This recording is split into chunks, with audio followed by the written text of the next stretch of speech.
Today's presentation is one of my favorite presentations. Actually, I put it together with another medical doctor, and I'll talk about that when we get into it. But what we want to talk about today is gaining the victory over the 7 major health hazards. There's basically 7 major modalities for all health issues, for all diseases. And that's what we're going to talk about. We're going to look at the naturopathic versus the allopathic approach.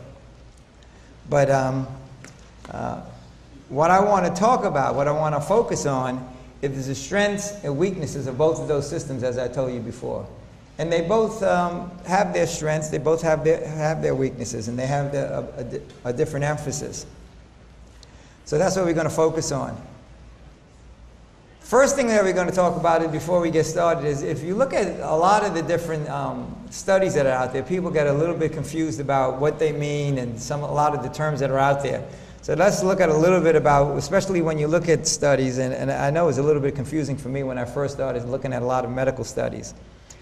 And when you hear them talking about controlled studies, they're talking about verifying experiment by keeping one control, one variable the same, and then one of the very important things to understand with regard to this is in medical studies, they only can test one thing at a time. The fact of the matter is we don't live according to one thing at a time.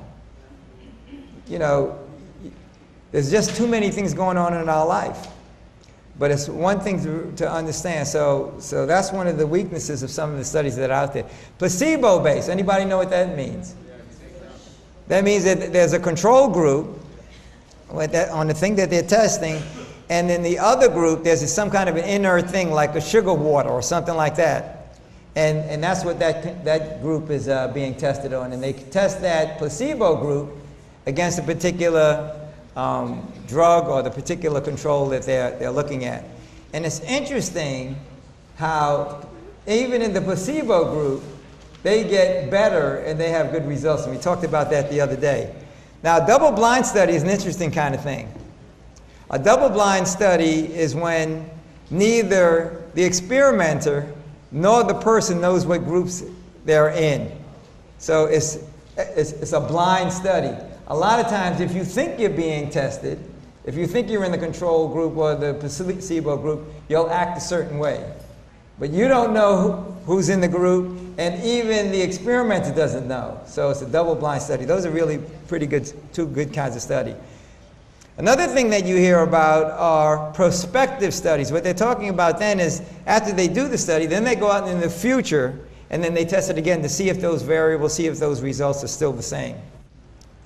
Epidemiological studies are really important studies. They're really good, valid studies because they're taking large groups of people, large communities, like they'll test one culture versus another culture. So they check the prevalence of a particular issue, let's say like diabetes. What's the diabetes among Bermudans versus Jamaicans? Those are epidemiological studies where they're checking particular cultures, particularly large communities. It can also be religions, atheists versus Christians, or versus Hindus, or versus Buddhists. So they're taking whole communities and they're looking at the prevalence of certain kinds of conditions. And then a retrospective is a study looking backwards. So some of these are kind of obvious. Case control is an epidemiological study. Some of these are kind of group things where you have a control, but it's an epidemiological study in which the group of people with the disease compared in the past retrospectively with a similar group without the disease for possession of each of the particular types of attributes. So they're testing for either age or sex or lifestyle. A cohort is an interesting kind of a study where it's an epidemiological study or a clinical trial in which the group with a particular attribute, like smokers or receiving medication or meat eaters or vegetarians, is followed in the future and compared for some outcome for some kind of a disease. So they'll look at smokers and they'll see in the future how do they compare, how does it look with another group that doesn't have that attribute. So smokers versus non-smokers, how do they look at going forward? So all of these varying kinds of study And then the gold standard medical study is what they call a prospective randomized double-blind placebo study. Nobody knows anything about what's going on. They just throw all the mixture in the pot and they look forward. So these are all different kinds of studies that you may or may have heard of. The gold standard study for health studies or naturopathic studies is what they call large, long or longitudinal prospective epidemiological studies, control studies. These are studies where they're looking at particular groups and they're looking in the future, and so there's a lot of different ways of looking at things, but the point is you can get really confused by all these different study types. What I want to focus on is not getting confused by the study so much, but what is really behind all of these, of the two different modes of practice, the naturopathic versus the allopathic. So let's start to focus in on that. And let's look at conventional medicine first, or allopathic medicine. Does anybody know what allopathic medicine means or where it came from? Allopathic medicine actually came from, it was coined back in the, I guess the 18th century by a doctor by the name of Hahnemann. It was actually a homeopathy. And homeopathy is where it's called the application of similars. So if you have an allergy, what they do is they take that particular allergic essence and they diluted it so much that it actually acts as a medicine. They used the term allopathy came up as when this guy Hahnemann, who was the father of homeopathy, looked at medical doctors at the time and said, these people are doing things that are opposite. So they're doing the opposite of what you should be doing.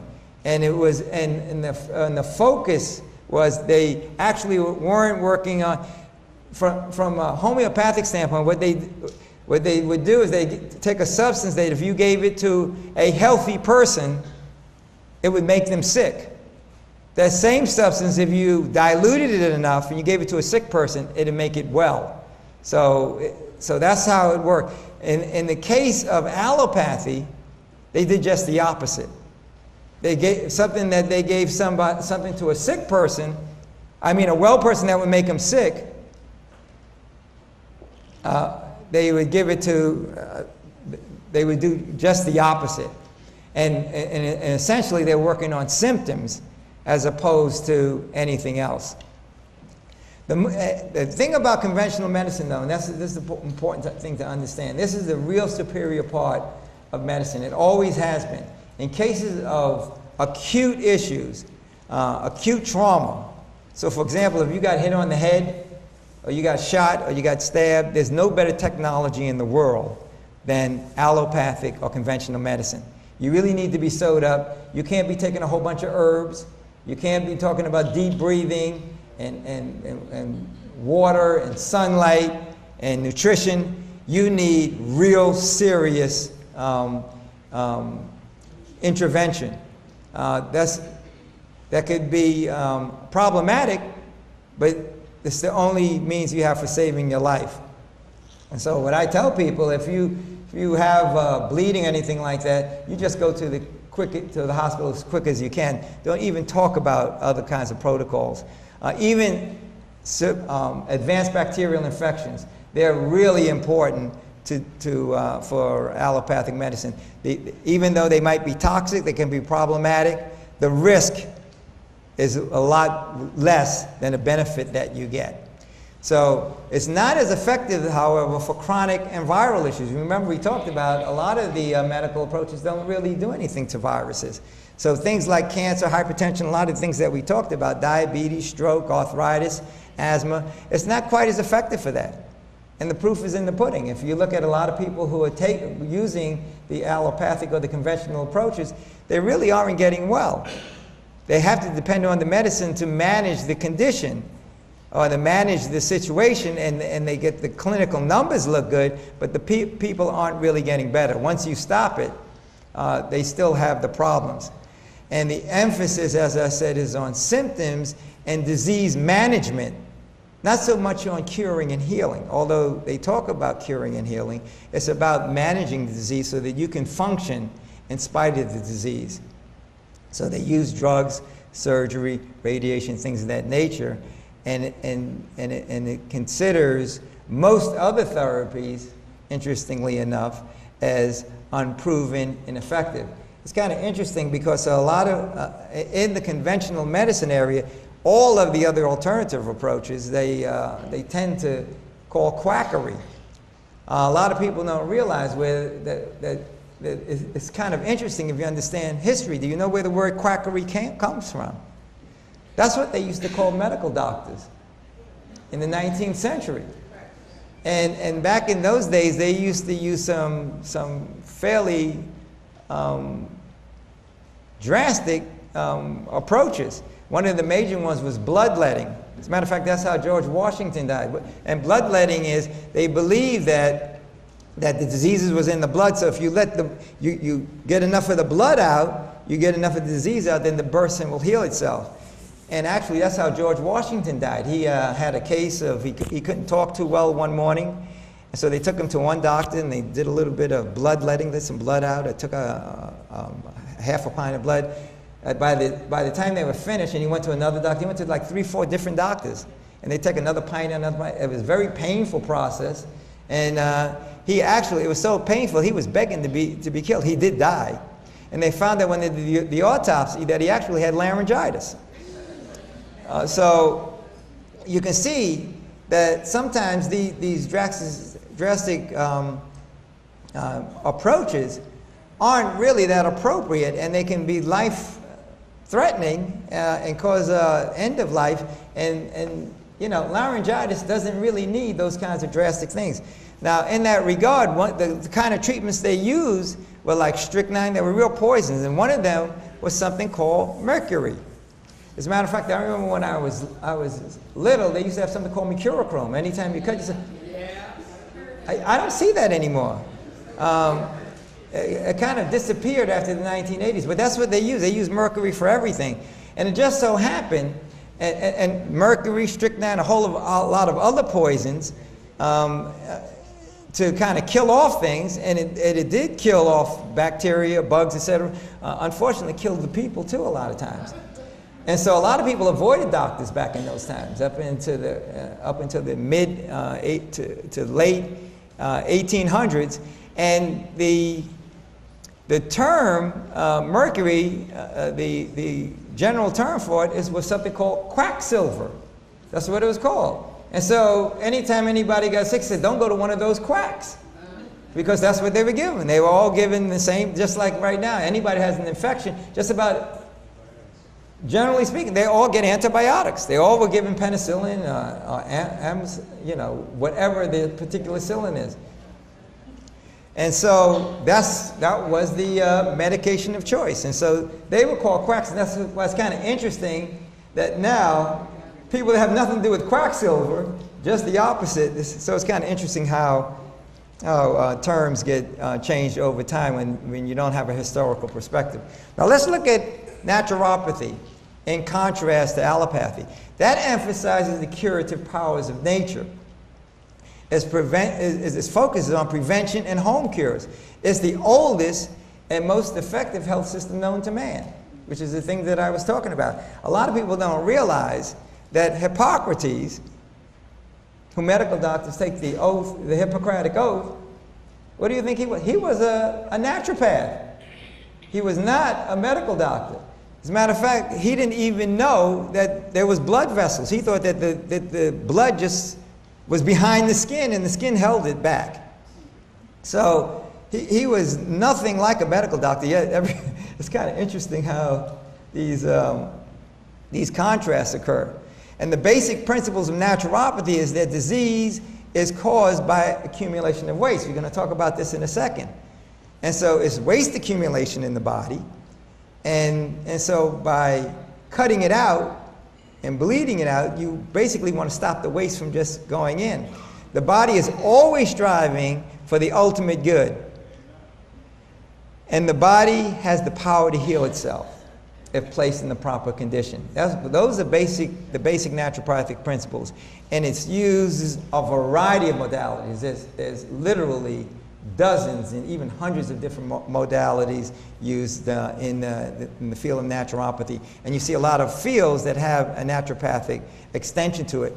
And it uses things like nutrition, herbs, deep breathing, electromagnetics, environment, exercise, rest, biomagnetics. It's mental, it's emotional, it's spiritual, it's oriental, it's Ayurvedic.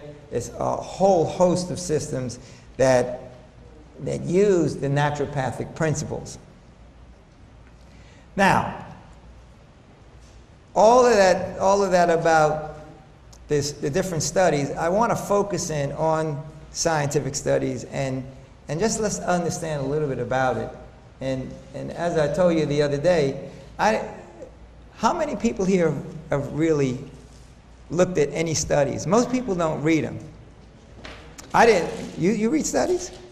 And are you in the medical field? Okay, yes. I'm talking about lay people. Most people who go to doctors never read any studies. They don't have any clue, but people are always referring to them.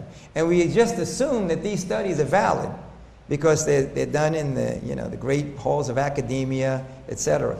But let's talk a little bit about studies. Let's understand it a little bit. Studies are generally done on animals, not humans, first of all. Did you know that? And so one of the first questions you might ask is, what do I have to do with a pig or a rabbit or a rat and all of these things that they're doing all the testing on? So that's one thing. Studies also show that many drugs perform marginally better than placebo. I remember when I saw that the placebo actually did better than the medicine itself. So you start to wonder about some of these studies, and you wonder what the real motivation is. Now, let me say right in the beginning, the science that you learn in medical school is real science. I mean, it's real physiology. It's not fake stuff. It's really good stuff. It's the same anatomy and physiology that naturopaths and medical doctors go through. But what I want to go through here is there seems to have been some kind of a disconnect between the pure science and what actually comes forth in the system. The medical system, these studies really are kind of a new phenomenon. Because, as I said, there obviously weren't a whole lot of studies using strychnine poison and mercury, and a lot of people wouldn't volunteer for those studies and for bloodletting and those things. So that's a fairly modern phenomenon. Let's continue looking at this. Many studies demonstrate subjective bias. That's why those double-blind studies are so important, because a lot of times, if you think that you were in a particular control group, you acted a certain way. And when they did the studies early on, when people knew where they were, they acted in a certain way. There's almost like a spiritual component or a psychological component that's there. So a lot of times, you see what you want to see. So if you have a particular worldview, whether it's religious, emotional, scientific, if you just have a viewpoint, you tend to see things the way you want to see it, regardless of what the results are. And there is bias in studies. And so that's another thing to keep in mind. Another thing is that there are no control studies that show the effectiveness of a lot of the things that are out there. People assume that they talk about studies, but I told you, for example, in vaccinations, you would think that they would do, in the control group, there'd be those that are vaccinated, and you'd think in the other group, it was somebody on something like apples or peaches or pears or doing something natural, but it's not. It's on another vaccine. So how do you demonstrate the superiority of a vaccine when you're doing it against another vaccine? A lot of people aren't aware of that. There's a lot of studies that aren't approved by the FDA or haven't been studied at all in any kind of a study. Bypass surgery is an example. How many people volunteer to be in the control group for bypass surgery? So a lot of these things just kind of evolved, and people just take it for granted. There's a lot of real good valid studies. And so a lot of things that you will see in conventional medicine is this concept called evidence-based. And everybody just assumed that there's a lot of evidence that a lot of these protocols are based on. But it ain't necessarily so. And the key point is there are very, very few incentives for natural health studies.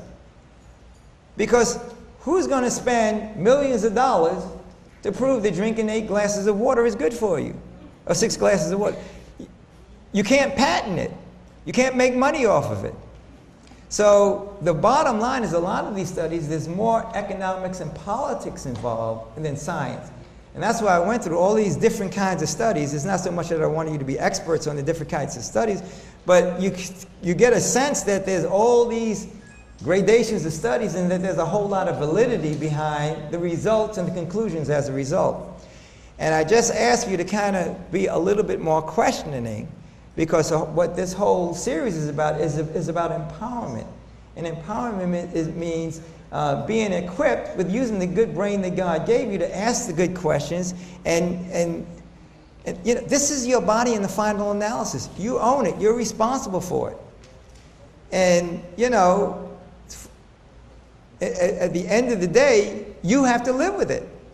So it's very important to take the time to go the extra step. And in this day and age, about 30, 40 years ago when I started, it was a little bit more difficult. But in this day and age of the internet, you can go out there and you can actually ask, well, what is the benefits of this particular thing? And I'll go through and you'll get this viewpoint. But then you say, what are the possible issues with it? Or what are some of the adverse effects? And then you get a whole other viewpoint. And then sometimes, and in my viewpoint, I trust people to make the best judgment if you put all of the information in front of them, rather than getting a single viewpoint. So in that regard, let's talk a little bit more about studies. And what I want to focus on is give you an example of what I'm talking about. So scientific studies, in this example, here's a study of the centipede study, we're going to call it. Okay, so the centipede study. And you have 3 scientists. And they do this study over and over again. And the way this particular study works, you take a centipede. Everybody knows a centipede is a creepy crawly that has 100 legs. So in this particular study, and it's very controlled, very managed, the first scientist cuts off 2 legs of the centipede. Then it passes it over to the second scientist, very carefully done. And that second scientist takes that centipede, puts it on a hot tin, on a hot plate. The third scientist claps his hands and says, "Jump." And when that second scientist puts the centipede on there, and the third one, the centipede jumps. They keep cutting off 2 legs, get down to 50 legs. The scientist puts it on there, the third one claps it, and he jumps. All the way up to the last 2 legs. The last 2 legs, got 98 of them cut off, pass it to the second scientist. Second scientist, very carefully, got his mask on and the outfit and everything, and everybody's there, all the students watching. Puts it on the hot tin. The third scientist claps and says, "Jump," and he jumps. Barely jumps, but he jumps. And then he cuts off all the legs. Okay, all the legs, and then the second scientist takes it, put it on the hot tin. The third scientist claps his hands and says, "Jump," and the centipede doesn't jump. And so what do you think the conclusion of the study is? Yeah, that's what you would think. The conclusion of the study is, when you cut off all the legs of a centipede, he goes deaf. Because their viewpoint was, is the clapping of the sound. And it works. And every time they do that study, whether they do it progressively, retrospectively, 1,000 times, it always works out that way. So you get the big article that, you cut off all the legs and deafness. So they get a nice medication for deafness. And now you laugh. But if you look at a lot of these medications out there and you really look behind what is the medication and what is the issue, you say, wait a minute. And then you look at the results. Now, if you give centipedes medicines for deafness, would that help him jump any better? And that's exactly the same thing that we do. You have high blood pressure or diabetes or cancer, you get these medications because of this viewpoint, and you're not getting better.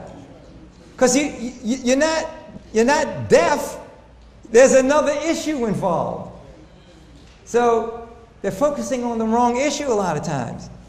So let's understand a little, and you see these studies. I'll give you another example of another study, and I don't read them anymore. You know, people ask me about this product, that product, this issue, that issue.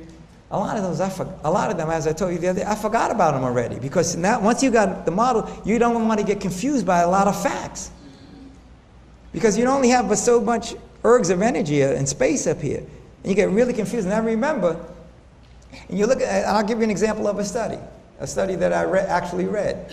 It said that those that take Lipitor or statin drugs have 50% better improvement in mortality than those that don't. And I read the study, and there was two groups of 1,000. In one group that had cholesterol and didn't take the statins, 3 of them died. Didn't take any statins at all. The other group that actually took the statin, 2 died. The study said that when you take statin drugs, you have 50% better mortality. That's what the headline was, 50% mortality. Yet, what that means, you have to go through 997 people that don't need the drug to find one that it works for. The statistic is absolutely correct. Statistics don't lie, but liars use statistics. I remember when I was in college, I would have the same statistics as everybody else in my paper, but come up with diametrically opposed conclusions, because I had a particular point that I wanted to make. So you can take the same data, the same information, and come up with different conclusions based on what your mindset is and what your viewpoint is.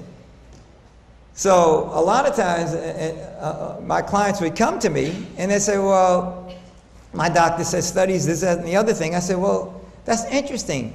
Next time you go back there, can you ask for that study? I'd like to see it. And guess what? They don't have them. They don't have the studies. And a lot of times, and a lot of my friends are doctors, they tell me. I said, oh no, we get all of that stuff from the drug salesman. They don't know. They're not doing the studies. So the studies are interesting, but not conclusive. Okay, I keep looking up because I'm a little bit out of sync. Okay, so natural medicine, alternative healing. Alternative, I put that in quotes because, quite frankly, since the beginning of time, it was natural medicine. Hippocrates and all those guys were using natural approaches. The midwifery, you know, people think that you have to go in a hospital and have babies. That's a relatively new phenomenon. What did we do before hospitals? Where did all those millions, billions of people come from before modern medicine? So, who's really the alternative? And it's kind of interesting, as I said, the way these definitions are. So, there's several categories of alternative medicine. There's naturopathy, there's chiropractic, homeopathy, oriental medicine, acupuncture, acupressure, reflexology, there's a whole host of modalities that are alternative. And they all have different levels of validity and different levels of effectiveness. The most effective for chronic and viral diseases, however, are the natural medicines, diet and lifestyle, and psychosomatic conditions. The least effective for acute issues, as we indicated before, are these alternative remedies. And they always emphasize the natural healing ability. No drugs, no surgery, and it's generally called anecdotal. Why? Because there aren't a whole lot of scientific studies. And so all of this, the 90% of the positive things that's been happening for 90% of our history is called anecdotal, yet we're here. So, and they make it sound like it's a bad thing to be anecdotal. Okay. And this is saying there are literally hundreds of different modalities, and most of these, I'd say over 90% of them, I've actually studied these. So it's a huge field, and to put it in perspective, even medical doctors, they have a huge field also, and they don't agree with each other. For example, because to a hammer, everything looks like a nail. So you see doctors arguing with each other also. So if you have general practitioners over here and you have surgeons over here, from the same issue, and you come in with let's say you have an ovarian issue. Over here, the surgeon say you got to cut it out. And they'll be arguing with these guys over there. They'll say, oh no, you have to give them medicine. You have to give them estrogen replacement therapy. So they don't even agree with each other. So that makes it, well, where's the science? If it's so scientific, then they all should be agreeing. But osteopaths, you'd be interested to know about some of the infighting. You don't see that behind the scenes thing. It's almost like religion. You see the Baptists fighting against the Methodists, against the Adventists, against the Unitarians. Everybody's fighting against each other because they have their viewpoint. So people think that Christians are this monolithic group, but they have their different viewpoints. And it's the same thing in medicine. It's not a monolithic thing. So you might want to ask yourself the question, what is really a valid second opinion? And you heard me say the other day, to go to 15 different medical doctors that are general practitioners isn't getting 15 different opinions. It's getting the same opinion 15 times. You really have to go to somebody with a whole different viewpoint. So if you're going to an oncologist, he's going to give you his viewpoint. You go to a general practitioner, you'll get another kind of a viewpoint. And then you go to a surgeon, and they just cut it out. So, and then you have, the acupuncturist. So the point I'm trying to make is, when you hear this about getting a second, third, don't go to the same. Who are they going to recommend? The same guy that he went to school with. They're the same practice. And I scratch my head sometimes when people talk about these second opinions. They're going to another medical doctor with the same practice. That's not a valid second opinion. And I'm not saying they're wrong. I'm just saying we need to use the good brain that God gave us. So why are people using alternative medicine? Well, they're really disenchanted with the high cost. As a matter of fact, the way it's structured with the insurance, etc., a lot of times we don't see it. The point I make is, if we really had to pay for what these things cost, if you had to pay $50,000 for a bypass, believe me, I'd have a line from here about 2 miles long for people wanting to get my opinion first, as opposed to going and spending, going to some of these things that they really aren't paying out of pocket. But somebody's paying for it. And it's very expensive. The medical infrastructure has really ballooned. We are the most expensive, the United States and the United Kingdom, very, very high expenses. Matter of fact, the United States is #1 in medical expense in the world. It's not #1 in health outcomes, though. So the question that you want to ask is, if this was so good, with all the money that you're spending in the United States, how come we're 37 among the developed countries? Among the developed countries. And if you put all of the undeveloped countries, we're down in 50 plus 60th in health outcomes. There's very harmful side effects in a lot of the conventional medicine, because all drugs, it says most drugs, but all drugs are immunosuppressants. And all of them have this long list of adverse reactions. And the most elective surgeries are unnecessary or don't even work. Bypasses, angioplasty. Angioplasty kind of balloons out the blood vessel, but actually it fills up with arteriosclerotic plaque faster than the other blood vessels, because it's not quite as healthy. It's just like if you take a rubber band and expand it out. A rubber band's supposed to go in and out. You expand it out, and then it doesn't have its yeah, that doesn't have that bounciness in it anymore. And so a lot of these things, since you're not getting to the problem, you're actually causing other worse situations. And this is a pretty good article that I had back at the time, The Collapse of Conventional Medicine. It's more and more people are starting to question its effectiveness, and a lot of times it's because it's a quality of life issue. And people want health and happiness, and don't want to be just have good clinical results. So that's why a lot of people are turning to alternative medicine, even though it has a bad rap. They talk about the lack of studies, etc. But not a whole lot of people are dying from the alternative protocols. And I'm not saying that they're all effective. And I'm going to make my statement about, I should have started out saying, which is better, allopathy or naturopathy? Stay tuned. You'll be surprised at what the answer is. But let's talk now, let's start getting into what these 7 modalities are. That's a little bit of background, a little bit of history, a little bit of perspective. But let's talk about the allopathic model versus the naturopathic model, one of the most foundational issues that are involved there, and that's the germ theory. Everybody and his brother is afraid of germs. They're antiseptic, there's antibacterial, this, and let's kind of get some perspective here. The germ theory is the basis of modern medicine, heroic medicine, and you really have to be a hero to do some of that stuff, some of those protocols. You probably never heard of the microzyme theory.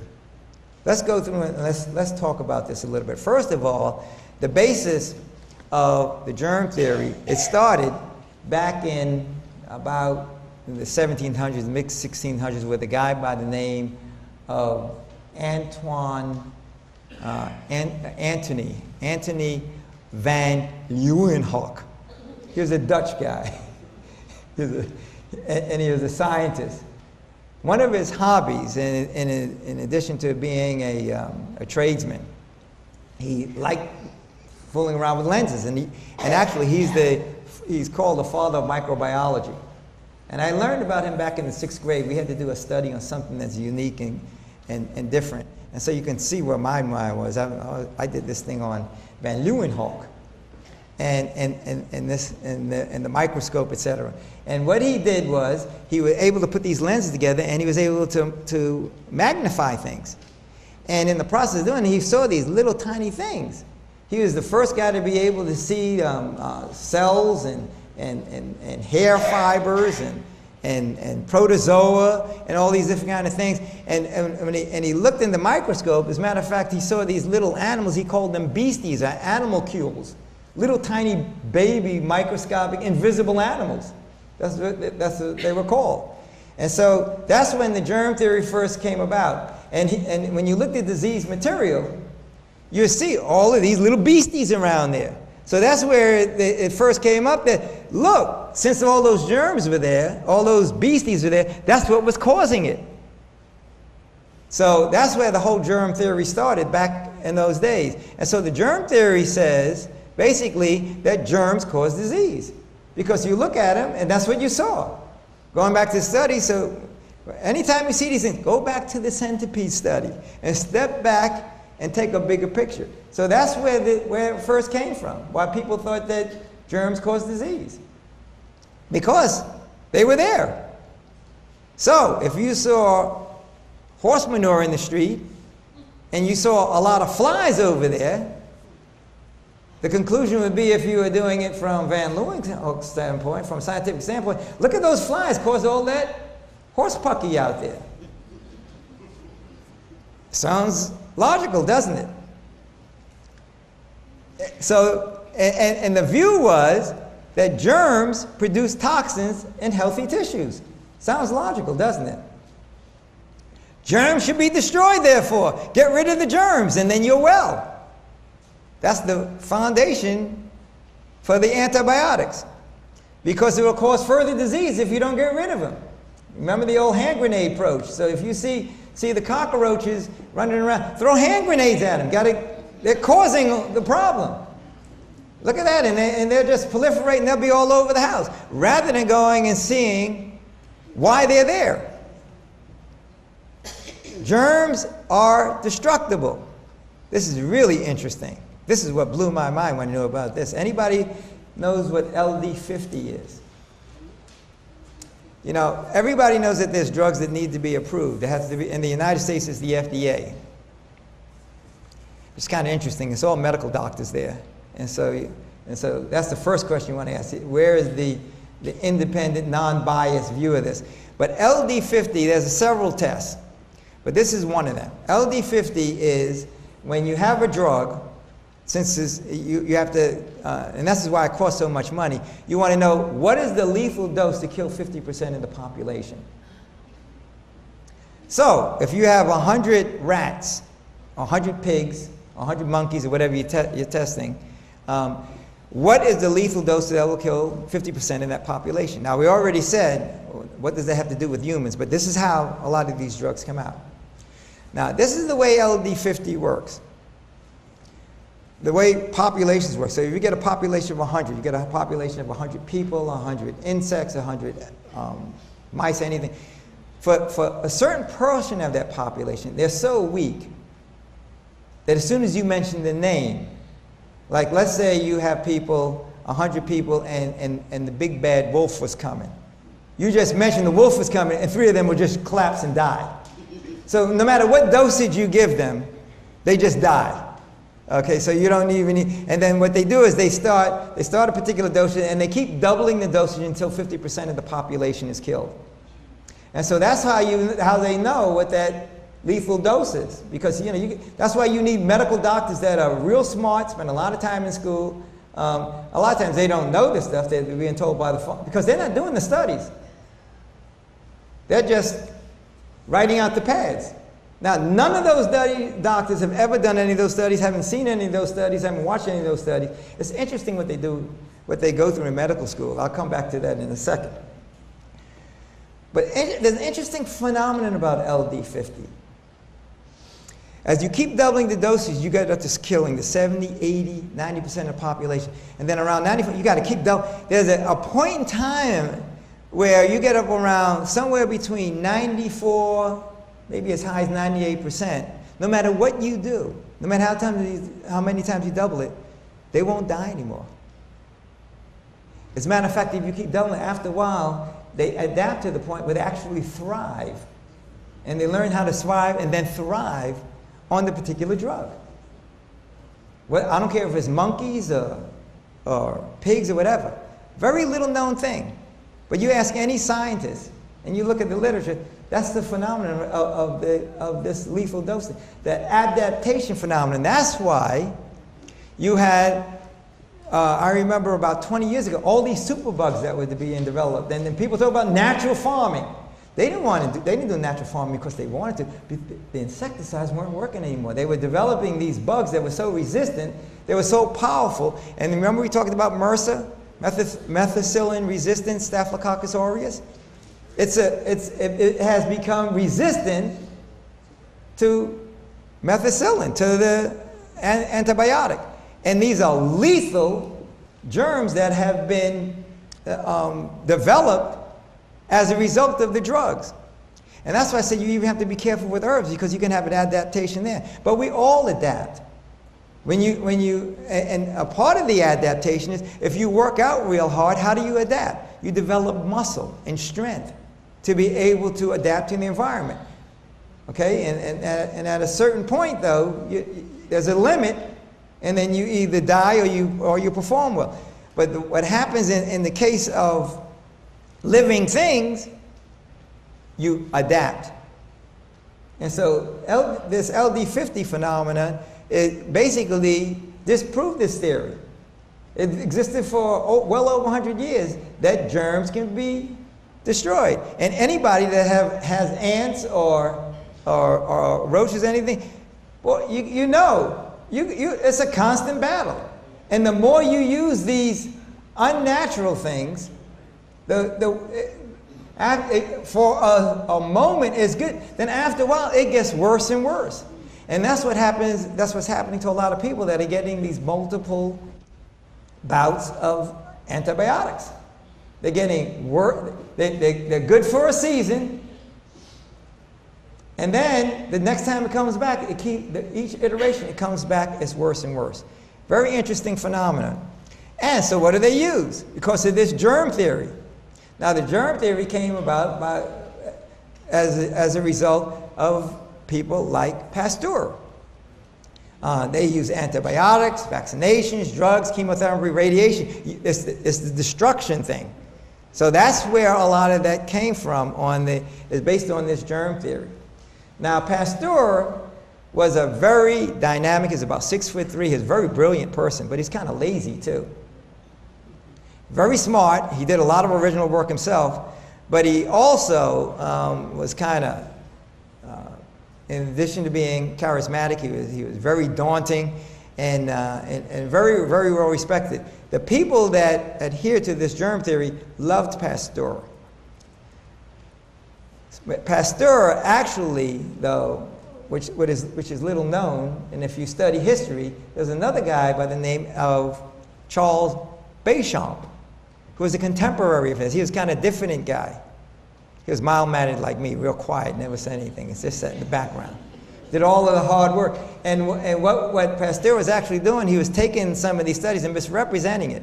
You don't hear about Béchamp because he was kind of stayed in the background and he wasn't a fighter. Interestingly enough, when Pasteur died, a lot of people, it's not reported widely because it's not to the benefit of the people that were raising him as a saint and as the great guardian angel.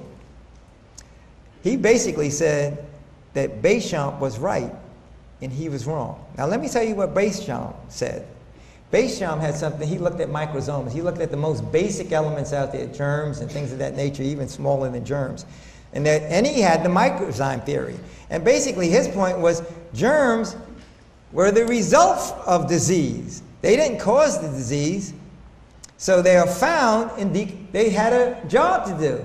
Their job was to decompose toxic tissues, break down decomposing tissues and liquids. So, if you look at what Béchamp would say, that same poop that was in the street that the flies were on, basically, Pasteur said that the flies caused it. He said, oh, no. The flies came because it was there, and their job was to decompose it and eliminate it. And so let me ask you a question. In malaria, you take the Anopheles mosquito that carries malaria. If there's polluted water and there's clean water, if you free them out, where does that mosquito go? To the clean water or the polluted water? To the polluted water. So the Anopheles mosquito isn't causing it, it's feeding off of it. So the germs come because you already have a problem. So I remember I said the other day, when I go to see clients and they have colds or flu, don't shake my hand. And I didn't go through all of this. And I say to them, they think I'm a nut. I said, well, I don't believe in the germ theory. They think I'm crazy anyway. And so they still kind of, but see, once you have this concept, so one of my clients came to one of my centers and said, you really don't believe in the germ theory? I said, no. I said, if I get sick, it's because I'm ready to get sick. It's because I've been doing all these bad things and my body is ready to accept your germs because I've been doing all these bad things to create this toxic matter in my system. If I'm clean, and I remember there was a time that when I was 59, I was on this 100% raw food diet, and I remember we were around a place and they had all these flies and bugs and everything, and they were all around everybody. And I said, how come they're not around you, Jimmy? And I said to myself, well, yeah, I was kind of wondering too. I thought it might have been my cologne or something, but they weren't interested in me. They didn't have anything to feed on. I was just eating fruits and vegetables. And so if you see people that are very healthy, you don't see them getting sick. Remember the test question I asked yesterday? Okay, we'll come back to it. Germs serve a useful purpose. Okay? They break down waste for elimination. So remember I said, if you have an issue, stop and say, well, why do I have this? Why do I have this congestion? Why do I have this headache? And see what your body is trying to tell you. Is it my diet? Is it this? Is it the way I'm thinking? And this is really powerful. This is the thing that Béchamp concluded, which is true. Just like you had the adaptation to the poison that we talked about earlier when the LD50, his view was germs adapted to the environment. So if you had a clean, healthy environment, it went there and it made it vitamins and minerals and positive things for the system. If you had pollution in there, it made bad things. So those same bugs, that same microsome, they're good guys or bad guys depending on where they are. It reminds me of when you talk about the chimera, these multifaceted organisms that basically actuate based on the environment you're in. So think of people. If you're in a nice sunny Bermudan environment, this same person is happy and smiley. This same person, you put them in cold and sleet, and they're angry and coarse and mean, which is kind of interesting.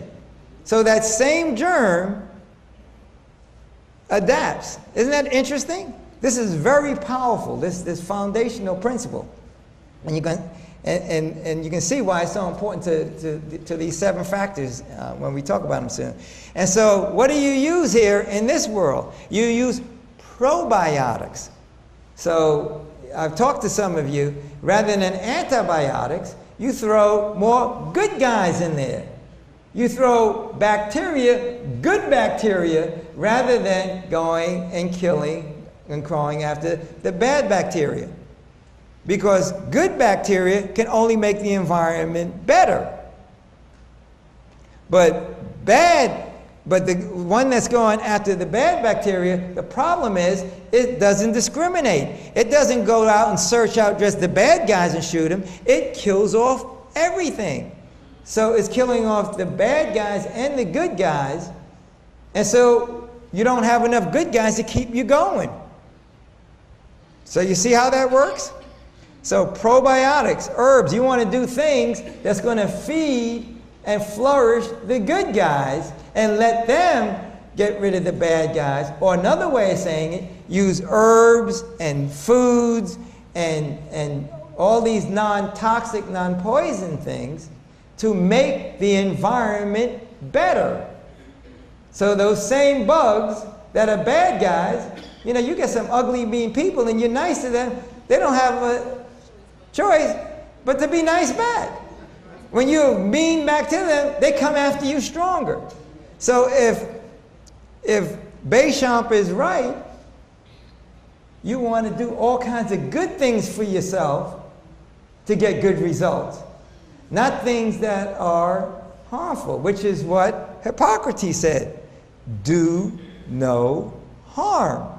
The foundational principle behind Hippocrates and naturopathy. And what's harmful about fresh air, water, sunlight, nutrition, exercise, rest, moderation, trust in divine power? What's harmful?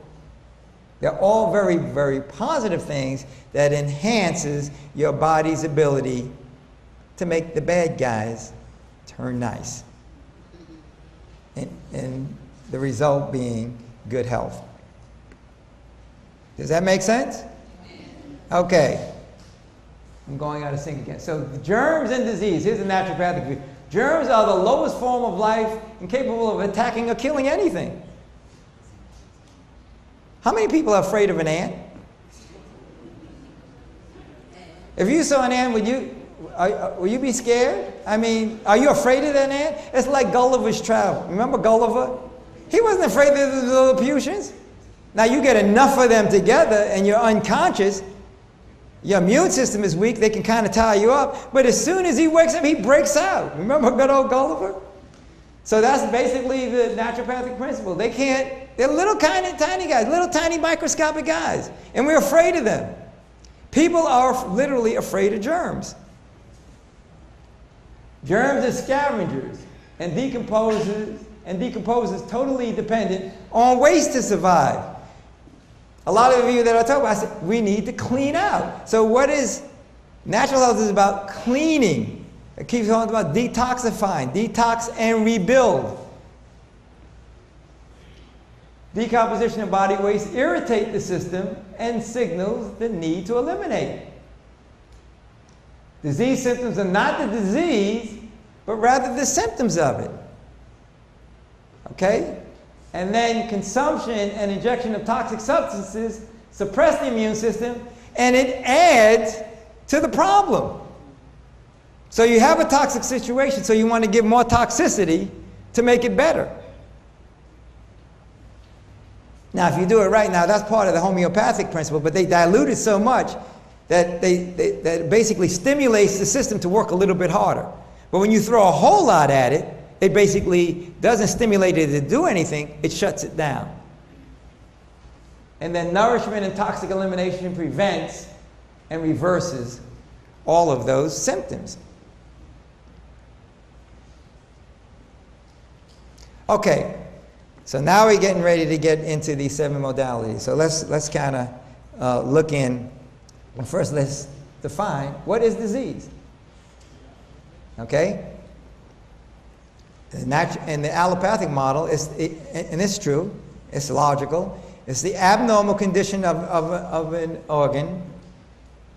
organism which interrupts the normal bodily functions that often leads to a feeling of pain and weakness and usually associated with symptoms and signs. It makes sense. That's the allopathic model. I like how the Ministry of Healing puts it, from all of these things that we were talking about. And this is amazing. This was a person with a 3rd grade education now. Disease is an effort of nature to free the system from the conditions that result from a violation of the laws of health. So you violate the laws of health: air, water, sunlight, nutrition, exercise, rest, trust in divine power, moderation. And that is, those laws, that's what disease is.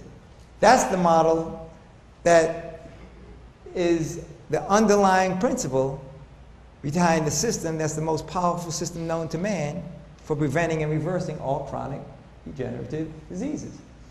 So let's take a look at this model, how this looks. And let's take a little bit of time to understand this. So over here you have the sources of all toxins. It can be airborne. A lot of it is in our food. It can be in our water. It can even in bathing water, right? See, a lot of people, especially in the United States, they spend a lot of money filtering their drinking water. And then they use the same tap water. The water in the United States is not particularly good. It's chlorinated, it's fluoridated. They have antibiotics. They're doing all kinds of things to try to make it healthy. Quote, healthy. Now we, as their viewpoint is. And they're well-meaning. And so the point is that you'll get all this pure drinking water by distilling it or reverse osmosis, whatever technique you're using, ultraviolet. Yet, they'll bathe in hot tap water. Bathing in hot tap water that has pollutants in it, that has toxins in it, is equivalent to taking 2 to 3 glasses of drinking that tap water, because it's fed through the skin. So you need to understand this in a more complete sense. Medications is a source of toxins. A lot of grooming products. All of us like to look good and smell good and all that other kind of stuff, but a lot of these things, if you look at it, have toxic materials in it. And a lot of the household products as well. So you have all of these things, and you get this toxic accumulation. You know, we have 80 to 100 trillion cells. But you know, the day in and day out assault, these systems overflow. And what happens? The body can't handle it, so what it does is the body says, I need to store this place because I can't handle it. I need to keep working hard to try to keep the body running, keep my temperature right, keep the blood flowing and all these other kind of things. So I don't have time to deal with all of this waste, so I'm going to store it over here. And that's where we get the weight from. That's why as soon as you stop eating or you get on a light diet, you start losing weight automatically. A lot of the programs I put on people for their health, the side effect is losing weight. Because as soon as you do that, then the body says, okay, now I can start dumping all of this garbage. The best storage facility for all of these toxins is adipose tissue. And that's where the weight gain comes from. Then over here, if those toxins... See, remember we talked about genetic predispositions? This is how these diseases work now. For some people, those toxins store in the joints. You get arthritis. In the muscles, it's fibromyalgia. Lungs, asthma. Nerves, MS. Parkinson's, dementia. Liver diseases. All kinds of different liver diseases. Colon, Crohn's disease. IBS. Skin, eczema, psoriasis. And brain, dementia, Alzheimer's, etc. So based on where your weaknesses, your genetic predisposition, that's where it's coming from. Remember I said you can have the same bad diet, yet you'll have 20 different diseases based on what your particular genetic predisposition is. And that's what's so powerful about diet and lifestyle. The same remedy, I can give the same remedy to everybody, and all 20 of your issues are fixed. And so all of these organs of elimination have to be taken care of in order for us to stay healthy. And so you want to make sure that the bowels are working. Remember we talked about the saline flushes, there's enemas, colonics, and all kinds of exercise. All of those things. See, exercise, the nice thing about this gets your intestines stimulated to the peristaltic action. So you want to do all of these things to keep the bowels working, keep the kidneys working, through watermelon, natural diuretics, hydrotherapy, massage, all those things that we talked about. The liver, the same kinds of things. We talked about the liver flush. The liver, it puts out the bile for emulsifying the oils, the fats in our body. If you give it a lot of oil at the same time, it just goes in the spinal, whoosh! It just throws all of this bile out. And if you have stones in there, it rides the stones out with all the bile.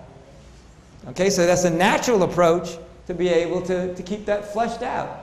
The lungs, the same thing, exercise, all of that, breathing, etc., herbs, hydrotherapy. And then if these things aren't working, guess what? This one gets really backed up. Where is your largest organ of elimination? So you get skin issues and spots and blemishes and all other kinds of things. And so again, water, the skin brushing, all of these kinds of things, the sweat therapy, the Russian steam baths, etc., opens up the skin, opens up those pores. You want to get rid of all of those poisons in the body. Make sense? Okay, so now let's look at the top 10 killers. And we're going to be able to race through fairly quickly when we get to these 7 modalities because we're going to have a sense of perspective. Okay, so just hang in there with me. We're almost there. So here are the top 10 killers. We talked about it. We talked about heart disease already, cancer. Stroke is another vascular disease. The interesting thing about this is over 90% of these things are affected by lifestyle. What does that tell you? What is the fix for it?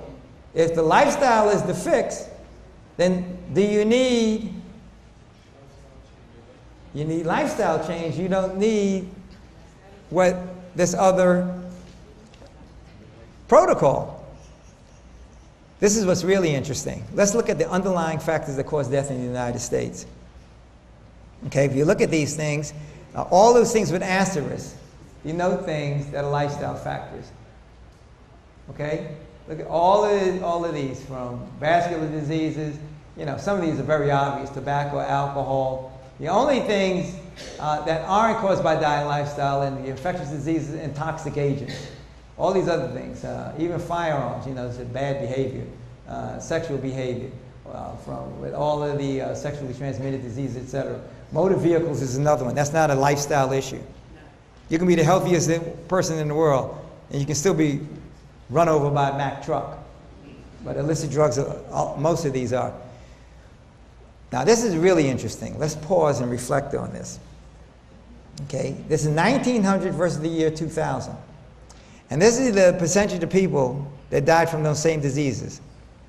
Now, if you looked at coronary disease, remember he said that's about 50% of the people that die from that. Less than 2% in 1900.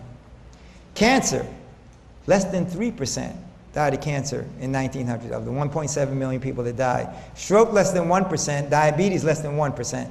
And you see what the numbers are here on the other side. Today, 42%, 28%, 5% for diabetes. And then remember we said the other day, this shocked me. In Bermuda, 13 to 18% that we're sure of, and up to 25%. And this is the Garden of Paradise. You have everything. This is an ideal environment to thrive. And look at Alzheimer's. It was so low that they didn't even record it. They think it was less than 3,000. And now you look around you and it's all around. So less than 6% of the people died of these things. They died of things from, infectious diseases like TB or wars or something like that. They weren't dying of these chronic degenerative diseases, whereas it's over 83% now. This was an interesting thing that came out in a report of the top 5 causes of death today. This is 2000 now. So the numbers, actually, the latest figures are even more dramatic. Number 1 is heart disease. Number 2 is cancer. 3 is stroke. 4 is infectious diseases received in hospitals. Okay? And so one of my sayings is if you only go to the hospital if you want to get sick. Only sick people go to the hospital, people who want to get sick. I remember when I had my kidney stones, I went in there and the guy in the bed next to me, he went in there for pneumonia, and he was blind. He turned blind after a few days. The medications didn't work well. And I remember saying to myself, I need to get out of here quick. and they told me I couldn't leave, and I was to the point I would let them do anything. They said until that stone passed, and they said, and I wasn't a doctor or anything then. I was in my 30s, with my bad diet and lifestyle. But they told me I drank that water. I looked like I was about a month or 2 pregnant. And let me tell you, that stone passed, and I had a column in that, and they showed, and they looked at it. They let me go home. I mean, I started to feel a little bit. I was out of there. Prescription drugs. Look at this. If you add groups 4 and 5, it's the 3rd largest killer in the United States. This is back in 2000. I saw a study that says it's number 1 or 2. It's iatrogenic. You know what the term iatrogenic means? It's iatrogenic. It means medically induced. So that's the number 1 cause of death in the United States now. Over 106,000 people in the United States, 106,000 people die a year of properly prescribed drugs. And we don't know. See, remember we talked about those studies? That's why I'm going to go. When you do studies, they only test 1 drug. They don't test 2. And some of us out here are on 2, 3, 4, 5, 6 drugs at a time. We have no studies that show how that works. None. 0. Yet we are the human guinea pigs. You know how they find out? After it's out in the market. And they see the results. And then they keep all these statistics. Oh, yeah. And they say, oh, yeah, this guy was on 11 different drugs and didn't solve any of the issues. And that's when those epidemiological... And so the science is pure. There's a lot of really good science out there. Okay. So now let's look at the 7 modalities of disease. And what do we mean? What are modalities? Those are the factors and the circumstances that cause a patient's symptoms to improve or worsen. And these are the underlying modalities for just about every disease out there. And so a lot of times when people are talking to me about my issues, I'm just going through a quick calculation, boom, boom, boom, boom. And so when I'm doing the remedies, I'm looking past what the person is saying, and I'm looking at the modalities. So what are those factors or circumstances that causes the patient's symptoms to improve or worsen? And it's brilliant. I wish I came up with this. As a matter of fact, the study that the thing that I showed with the toxin overflow and everything, that was I basically got a lot of those ideas from a medical doctor. So the science, and I asked him, I said, how come then you do these drugs and everything? And it was laughable when he told me the story. He said, you know, as soon as you're in the third year medical school, even before you're out, you have all of these drug companies coming in and taking you out and giving you money and calling you doctor and putting you up on a pedestal. And it's funny. We just laughed about it. But what he said was, which is true, the science is good. It's just that where's the disconnect behind the good science? Because that's, you know, everybody agrees with this. The scientists agree with that model that I showed. The naturopaths agree with it. But then you look at, okay, what's the disconnect between what is the modality that you're using against that? So if you have a diseased foot, what is the connection between cutting it off versus getting rid of the toxins that's causing all the germs to hang out there? So the science is good. And this particular thing, the reason I mention this was one of my clients. She was a medical doctor. She was in her residency. She was about to die. She was 26 years old, had all of these major health issues. And we started to write a book on it, on these, because I would talk about the, naturopathy, and she said, oh yes, you're right. And I didn't know about these 7 modalities. She's the one who told me. She said, there's only 7 modalities. I said, what? What about all these diseases? And then I said, well, let's write a book together. And we started writing the book. Actually, I still have the outline. She disappeared and ran off to California. It's another issue. I'm not going to even mention the name because she just had to get out of town real quick. But it's brilliant, and I've been using this for the last 15 years because it makes so much sense. And again, this is about empowerment. So this is it. These are the 7 modalities: infection, inflammation, malignancy, toxicity, trauma, genetic, and psychiatric.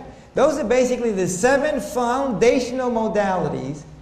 And if you think about it, it makes so much sense. These are the kind of things that make that manifest the kind of symptoms that we get. It's the level of the problem. If there's no infection, no inflammation, no malignancy, no toxicity, no psychological element, no genetic thing, there is no pain. You don't even know you have a problem. As a matter of fact, a lot of people don't know they're sick until they go to the hospital. Until they get a blood test. And they say, well, look at this. Your LDL is off. They don't even know what any of these are, what they do. But it's off, and you got to put it in line again. That's basically, I ask people, I say, well, so what?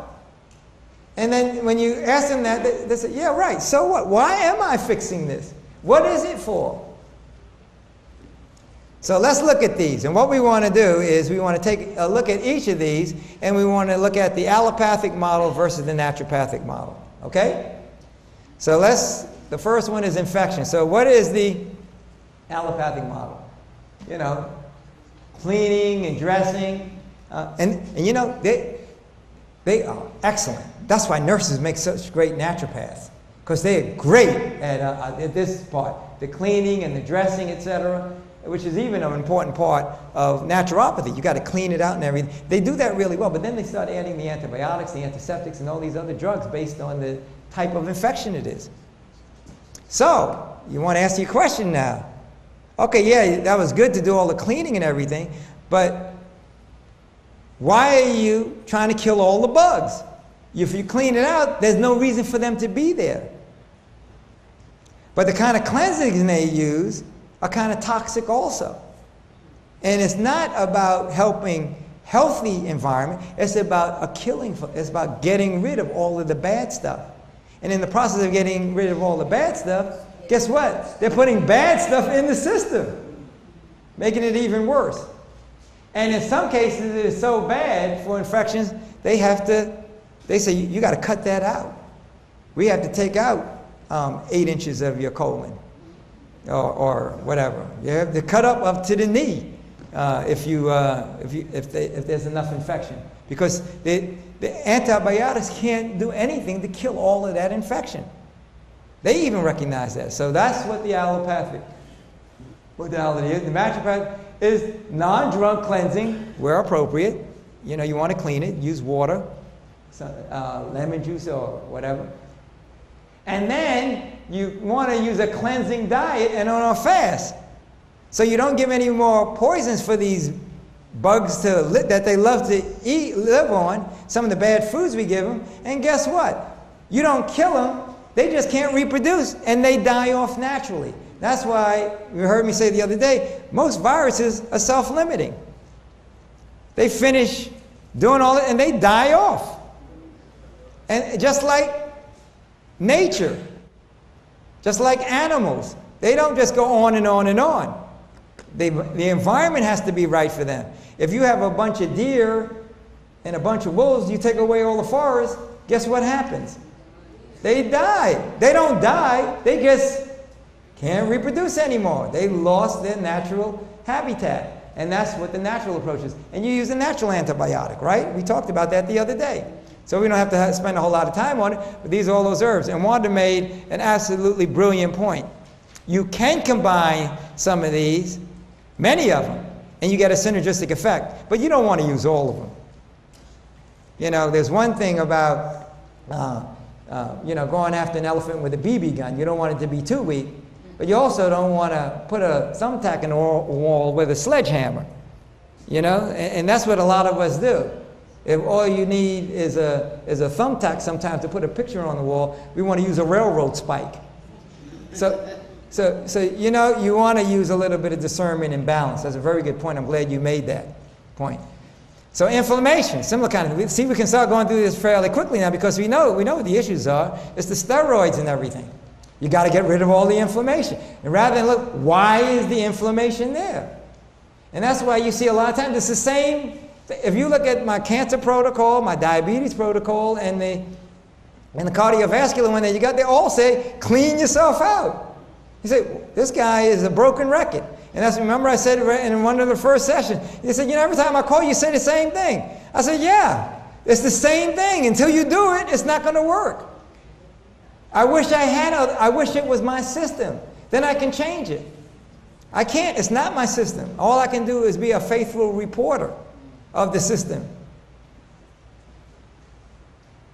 Here, for inflammation, identify the dietary and lifestyle effects. So if you know that you're gluten intolerant and you're getting the Crohn's disease from eating all this gluten, you can take all the steroids in the world. But until you stop eating the gluten, you're still going to get the IBS, the Crohn's disease, etc. If you have a lung problem and dairy is an issue, you can take all of the Ambicort and Symbicort and anybody's court. Until you get rid of the dairy, you're still going to have trouble breathing. That's starting to make sense? And you saw my natural prednisone. These are very powerful. And in this particular case, you don't want to use just one or two. You want to, I remember when my mother-in-law had brain cancer and a brain tumor. It was amazing. You know, we got a little bit of charcoal and some feverfew and some things like that. All the pain went away. Tumor shrinked and everything. So some of these you want to do a combination, but you know, it's kind of difficult to do all. Malignancy, everybody knows that. It's our friend cancer. We know what that is. We spent a whole lot of time there. You want the natural chemotherapy, natural radiation, God's surgery. That's why I said we're able to go through this fairly quickly now because we went through a lot of this already. But now you have the foundational basis about what I was talking about. So we kind of built up to this point. Now you have a context for why these were working. And you know, natural radiation is God's sunlight. He gave us the remedies. He gave it to us a long time ago. How long ago did he give it to us? Right before he put Adam and Eve on this planet. All of these remedies were available. And then God's surgery is the most powerful. But this is painful.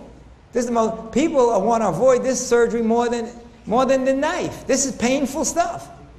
To cut out the poor dietary habits. To cut out the dairy. People would rather get their leg cut off than stop the chocolate or the macaroni and cheese. And cut out the anger. This cuts deep.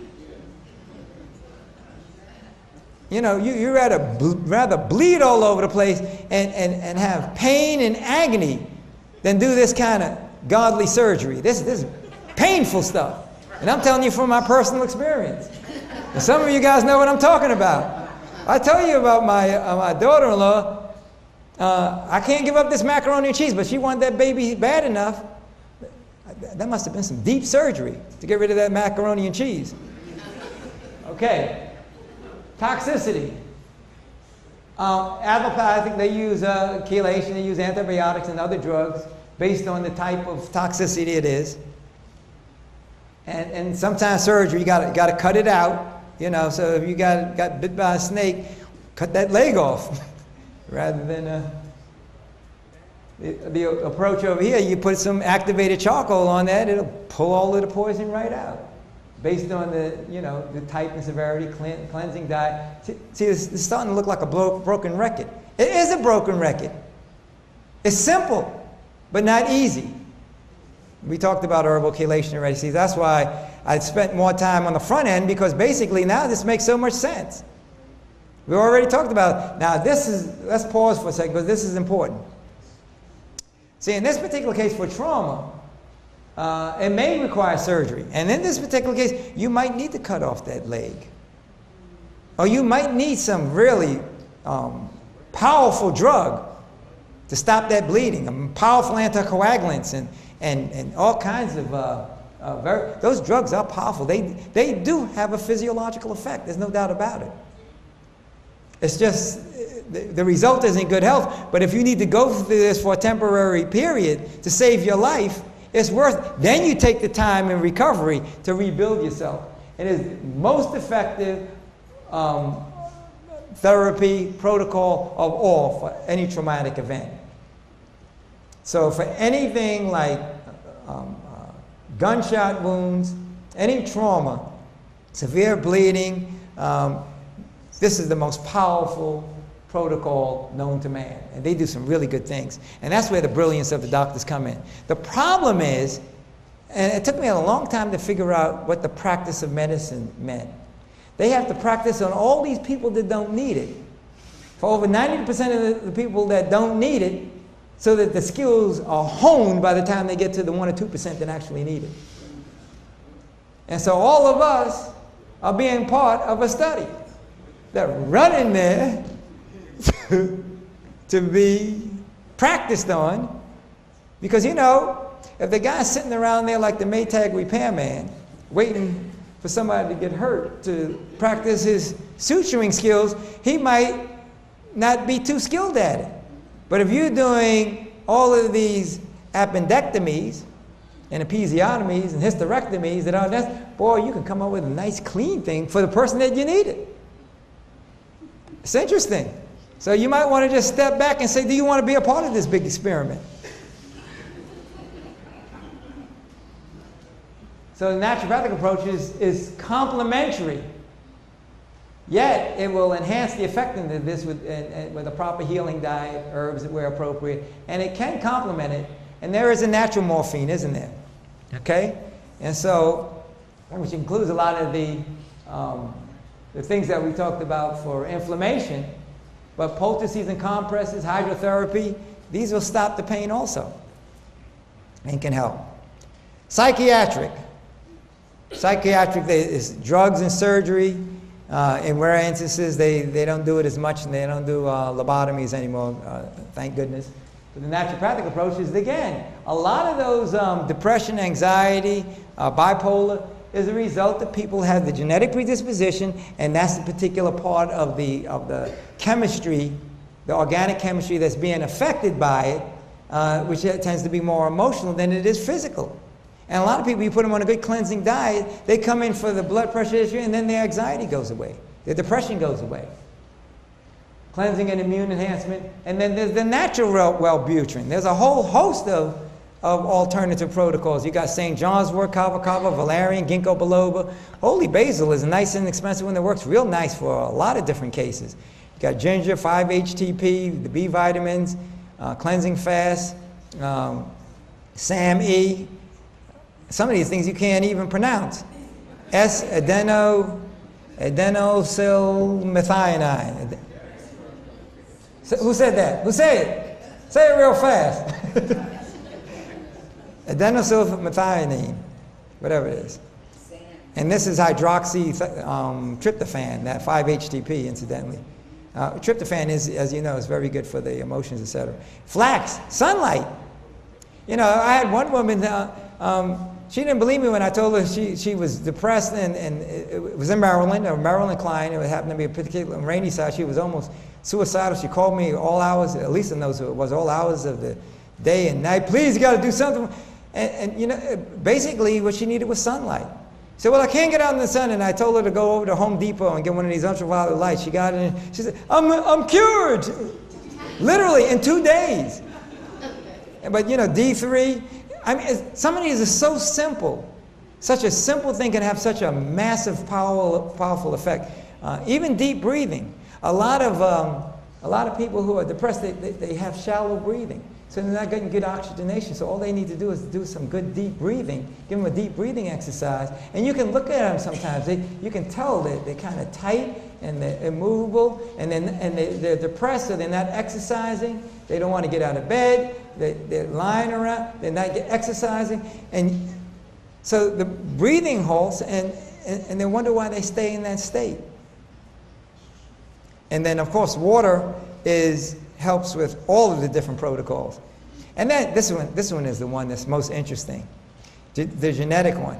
And so what do you think the allopathic model is? It says, well, okay, they recognize that there are genetic predispositions, but they say, well, let's make a drug cocktail to address the particular person's genotype. That's the second one. The first one is, let's make or replace the missing protein or gene. You see all this gene replacement therapy? It's amazing the kind of things that they're doing. And I wonder who are they working on and experimenting with to fine-tune this study. One thing, you know, nobody goes in and volunteers for these studies. But you know, the sinister side of me would say that you go in the hospital with a cold or a flu, and you got this guy that has to do his PhD or this particular research. Guess what? You're there, and you get captive audience. So you got to really think through some of this stuff. And so, you know, trying to get a drug cocktail. So what that's saying is, if you know that you have a predisposition for cancer, so what's the right combination of chemotherapy and radioactive pellets we can put together in a little capsule and sell for $100 each because you have this particular genotype.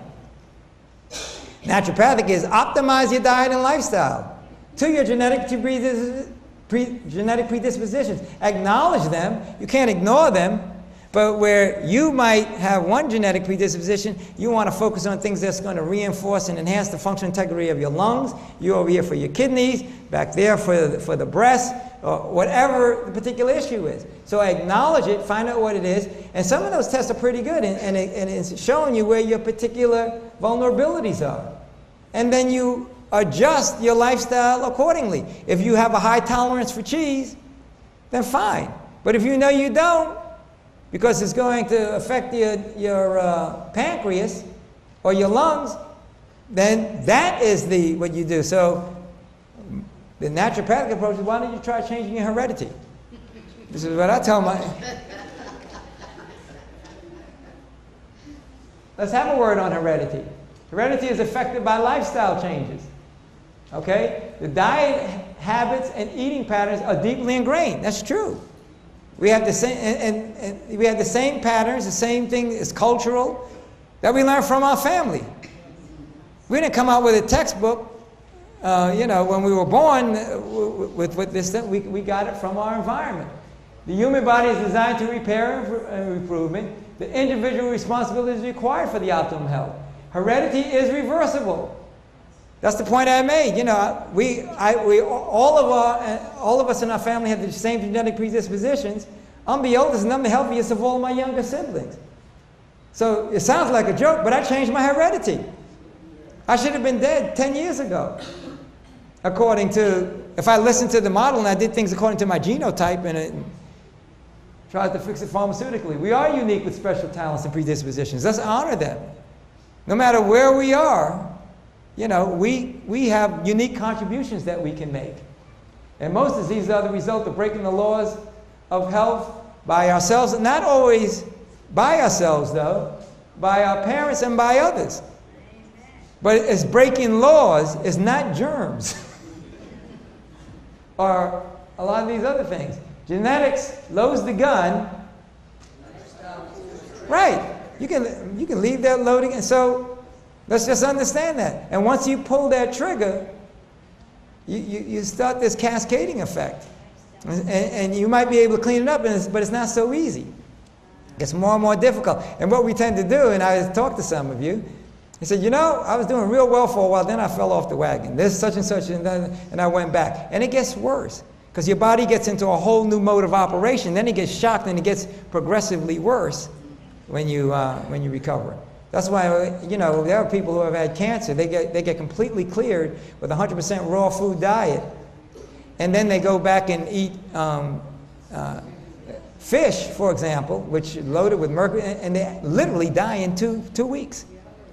Because the body, all that you had to do, it put the body in a whole mode, and it goes into absolute shock, because that fish wasn't done over a cumulative period of time of a little bit here, a little bit of dairy, and then all of a sudden, and you see a lot of times, all of a sudden they go to a party, and then boom, pizza with all the anchovies and everything, and they go down very quickly. So, and you know, there's a thing in the Bible that says, go and sin no more, lest the worst thing will happen. A lot of times, that's what is occurring. And so, disease never comes without a cause, my favorite author outside of the Bible says. The way is prepared and disease invited by disregard of the laws of health, many suffer in consequence of the transgression of their parents, while they are not responsible for what their parents have done. And a lot of it for me. My parents didn't know any better. They loved me, but they did what they thought was right. They fed me pizza and milk, and because that's what they thought. But do I blame them? No, you move on from there. It is nevertheless their duty to ascertain what are and what are not violations of the laws of health. They should avoid the wrong habits of their parents, and by correct living, place themselves in better conditions. We can all improve our conditions. And I told you, a lot of the cases, people come to me and they say, can you help this, that, and the other thing? I said, yes. At least I can help you to stop the progression of it, and in many cases reverse it. And I told you about the kid that we thought had juvenile diabetes. Basically, I was just working with the family to just stop it from progressing. And we got rid of it altogether. And that's what happens in many cases. And so naturopathy versus allopathy, the summaries, the naturopathic approach are these principles. And it starts with trust in divine power. And then all the things that he gave us, freely and abundantly, for our use. These are relatively inexpensive. And on the other side, you can see all of this is very, very expensive, but we don't see it, so we unwittingly participate in some of these things. And you see at the bottom some of these things that are called supplementation, and some of you have talked. And somebody even, one of the questions that was sent to me was said, what do you mean? You said that everybody needs supplementation, but you don't believe in vitamins and minerals. Everybody does need supplementation. Nobody needs vitamins and minerals. Those aren't, that's why I put question mark, question mark. Those are toxic. They're coal tar derivatives, most of them. And then the capsules that they're encapsulated in with the gelatin and the magnesium stearate, etc., is adding to the toxic load. So where's the supplementation? What most of us need is to supplement our diet with more fruits and vegetables, and maybe some more water and kindness, and a more humble spirit. Those are the kind of supplements that a lot of us need. And then evidence-based, I said, where's the evidence that people are doing well with this? You know, if this was so great, I would sign up for it. But I don't see anybody that's on all these drugs that are doing well. So it's interesting that they talk about this evidence-based medicine. The evidence seems to be all on the side of here being the most powerful system known to man, adding 15 to 30 productive years to your life. This will never add 15 to 30 productive years to your life, and it will actually take away 15 to 30 productive years of your life. Dr. James Duke happens to be the author of a number of at least 2 or 3 of the books that we have in our study. He's an ethnobotanist, and he's a great herbalist. And I wish I had his brilliance. I have some of the downloads. You can get some of his information in free downloads from our website. But he says there isn't a drug out there that couldn't be replaced by a botanical herb. Isn't that powerful? And the fact of the matter is, there's less than 2% of the herbs out there that have been tested for their therapeutic efficacy. Did you know that? There's no incentive for it. Because what is that, the porcelain or what, porcelain? You can't patent it. You can't patent these things. It's growing wild out there. So there's no incentive to be doing any studies on those. And then over here, we need a better balance between the emphasis of finding magic bullets, even on the herbal side. People are looking for magic bullets. I get a lot of people say, what herb can I use for such and such? And I kind of recoil a little bit. And that's why I like to kind of have a little seminar series first before I work with my clients. We don't have any magic bullets either. It's an integrated, comprehensive approach. And you have to use them in a complementary way. And the investigation of approaches that combine the best of conventional and alternative therapies. And that's what the future is. The future is really integrated medicine, according to what we talked about in the 7 modalities. There are many ways of practicing the healing arts, but there is only one that heaven approves. God's remedies are simple agencies of nature that will not tax or debilitate the system, do no harm, right? Yet, these remedies are going out of date because their skillful use requires work that people do not appreciate. Drugs are expensive both in their outlay of means and their effect produced upon the system. And it's true, a lot of us, including me, we talked about the hierarchy of healing. We don't have to spend a lot of time here. We'll just kind of review it again. You know, you avoid all of the harmful dietary and lifestyle practices. You use the harmless and simple remedies freely. Use the less harmless remedies, selected herbs, etc. And then only in rare instances, when all else has failed, turn to strong drugs as the last resort. Whereas most of us, and I was part of that group too, wanted the quick fix. Even when I first got into naturopathy, the first thing I studied was not diet and lifestyle. I wanted to know how I could keep eating that pizza and get an herb to counterbalance it. As a matter of fact, one of the best presentations that I've had fun with that people like is the vitamins for sinners. And they love this because I said, here, all you guys that want to keep your bad habits, here's the best way to mitigate the damage. They love that one. I don't do that one anymore. You notice I didn't do that because people, they really took a lot of notes on that one. And then prayer. Thank God for the many blessings, seeking His wisdom and guidance. And so we talked about that already. So a lot of people, when I started out saying, which is better? Naturopathy versus allopathy. And a lot of people think that I'm against doctors. They're all very nice people. They're very well-meaning. And very well-intentioned, most of them. And there's just as many ruthless naturopaths and alternative practitioners selling snake oil, literally, as there are medical doctors that are even well-meaningfully, providing their pharmaceuticals, etc. So which is better? Anybody think naturopathy is better? Okay, anybody think allopathy? Boy, nobody likes What's that? What's my ailment? Okay, depends on what the issue is. Okay, that's a good answer. But let me tell you what my view is, as we sum up.